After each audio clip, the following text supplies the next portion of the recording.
This is Quarry Bank in Cheshire, England. I've been doing research here for my new book, The Armour of Light.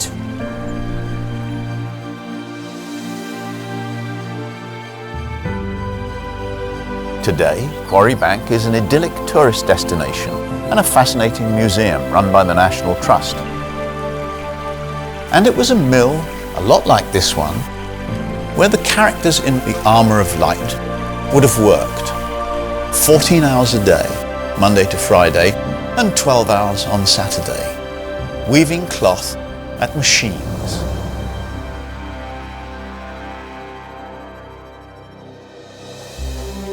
I like stories about people living through great historical crises, wars, plagues, revolutions.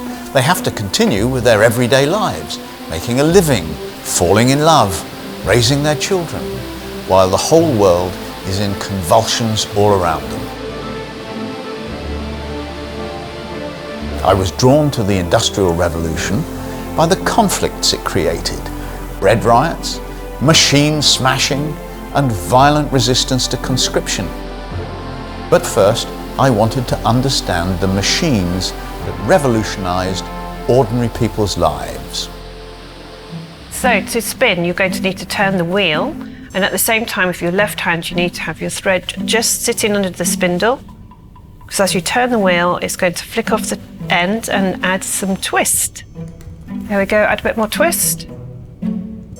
You're doing very well, actually. Good, good, yeah. Draw back a bit more. For hundreds of years, this was done with a spinning wheel, and that's what Sal Clitheroe does at the beginning of The Armour of Light. That's it, now you're... Oh, that's not bad. It was slow, patient work, always done by women in their cottages and badly paid. But when Sal and her 7-year-old child are banished from their village and forced to move to Kingsbridge, she learns that her wheel is becoming obsolete. The spinning jenny enables one woman to spin 8 threads at a time. So this is the spinning jenny, and what it does is multiple threads at one time as opposed to one thread like you do on your spinning wheel. But it works in exactly the same way because you've still got your wheel, which turns your spindles. The threads flick off the end, creating the twist. Yep. But this time I've got a clasp. I'm clasping and hold these 2 bits of wood that pinch the cotton rovings, and then I'm pulling back, adding the twist as I go. Yeah. And then we wind it in by using a foot pedal that pulls the bar down, and then we can wind the threads onto the spindles like so.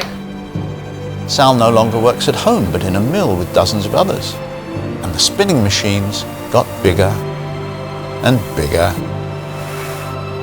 and bigger. In Kingsbridge, Sal meets George, a weaver. The art of intertwining threads to make cloth is also changing. Done by men in their homes for hundreds of years, it's being industrialized with the invention of the steam loom. People like Sal and George are freed from the bullying culture of the village and the tyranny of the squire. Now they can move from place to place in search of work. Sal's son, Kit, learns to read at a Sunday school started by Elsie Latimer, idealistic daughter of a bishop. A clever young mill hand can make a fortune by constructing new labour-saving machines. But there's a downside. A mill owner such as Joseph Hornby may be a harder taskmaster than any squire. When the market price of cloth falls, the mill owners pay less, often much less, and people such as Sal and George struggle to make ends meet or smash the machines they blame for their hardship. To make matters worse, the cost of a loaf of bread keeps going up, mainly because of laws that make wheat expensive, laws passed by a parliament of landowners whose income goes up with the price of grain. When women like George's sister Joni find they can't afford to feed their families, they riot and steal bread from bakeries in what becomes known as the revolt of the housewives. And at the same time as all that, there's a huge European war that goes on for 23 years. The leaders of Europe are terrified by the French Revolution, and they make up their minds to restore the French monarchy. But they come up against one of the greatest generals of all time, Napoleon Bonaparte. Wartime hardship sparks strikes and riots in Kingsbridge and elsewhere, and the government panics when a London mob stones the King's carriage, chanting "Bread and Peace."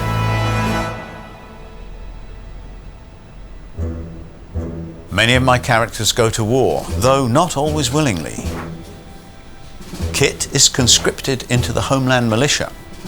The notorious press gang kidnaps Jim Pigeon and forces him into the Royal Navy. Men convicted of crimes are sentenced to serve in the army. One way and another, many of my characters end up on the 18th of June, 1815, on the battlefield of Waterloo. In between writing the first and second drafts, I spent a week on the battlefield, researching the area. My advisor, James Cowan, is an expert in this subject and is also involved in making a huge model of the battlefield, which I saw at the National Army Museum. Once we'd returned from our trip, I had many questions for him. At the start of the day, would you say that the two sides were evenly matched? Pretty evenly matched, Ken. The French slightly outnumbered the British. However, the British had the Prussians on their side, but they were 12 miles away at the town of Wavre. In the early hours of the morning, on the 18th of June, 1815, two of my fictional characters are sent by Wellington to the town of Wavre to make sure that the Prussians are on their way. Well, the Prussian army's journey is very fraught. They have to cross a narrow bridge, and then there is a fire in the middle of town, so they have to turn around and find a different route. So by the time they actually get started on their journey in the mid-morning, that was the time they were supposed to arrive at the battlefield of Waterloo. On a sunny day last July, you and I walked the route that the Prussians took from Wavre to Waterloo. It took us 3.5 hours. But of course it was much longer for them because at that time the roads were very muddy and they had 88 horse-drawn cannons to take with them. Yeah, and that meant that for most of the day, this is a battle between the French and the British with a series of assaults by the French onto the British line. And in the early evening, Napoleon launches his Imperial Guard onto the surviving British. And at this moment, it appears that the British may well be broken. And when exactly did the Prussians arrive? The Prussians began to arrive mid-afternoon, but only in small numbers because of the narrow lanes. But by early evening, they were arriving in very large numbers in the village of Plancenoit. And that had a decisive effect. It was in the rear of Napoleon's position. He had to send more and more troops there. And as a result, the battle was both lost by Napoleon and won by Wellington and Blucher. This was the end of Napoleon's career, as well as the end of an extraordinary battle. Napoleon was defeated and imprisoned, and the unpopular and incompetent Louis XVIII was restored to the French throne. Some of my characters die at Waterloo. The survivors return home to the same old battles between mill owners and mill workers, with the odds stacked in favour of the owners. However, after a long political campaign, the hated Combination Act was repealed, and trade unions became legal again.